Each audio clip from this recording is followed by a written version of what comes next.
Übergossen.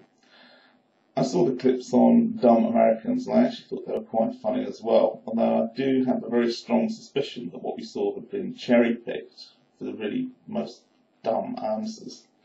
We've got some pretty thick people here in the UK as well, and I find it pretty hard to believe that anybody in the US is any more stupid than the people in the UK.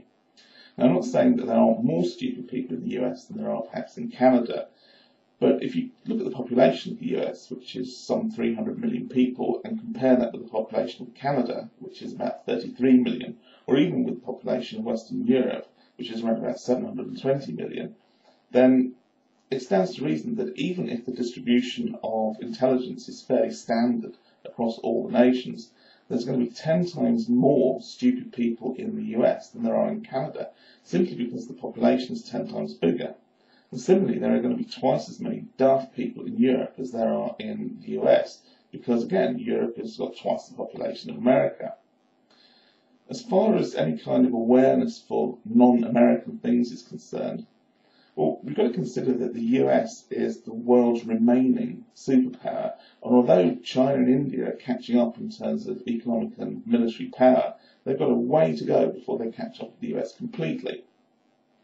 And so American cultural domination of the world means that they don't actually have to know about anybody else. Everybody comes to them.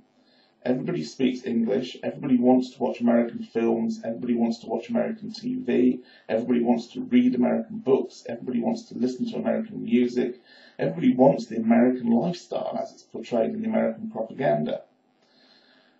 In reality, though, I think that perhaps the US is a lot tougher than we're led to believe. I believe it's a much tougher place to live than, say, Europe or Australia or New Zealand.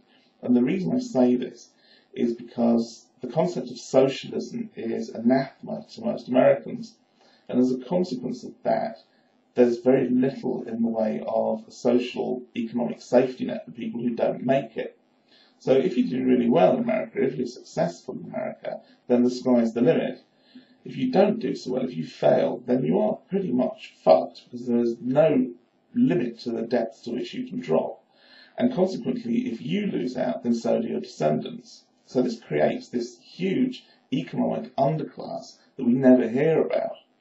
So what I think we're probably seeing with this portrayal of dumb Americans is a combination of cherry-picking with really, really stupid answers just for comic effect, but also possibly picking people from this social underclass, and these are the ones who never really got a decent education because the services aren't available for them, and they also have a fairly limited outlook on life. And in the end, though, that's what the church and state actually want from the population at large. You know, the last thing that any controlling or corrupt or despotic government really wants from its population is critical thinking skills. Sheep are so much easier to control. Sheep are so much easier to herd into, whatever kind of corral you want to put them. They follow en masse. They never ask any kind of awkward questions. They're just lambs to the slaughter, each and every one. So that's what we're seeing. We're seeing the dumbing down of the populace, and then that's just being played back to us as somehow, for comic effect.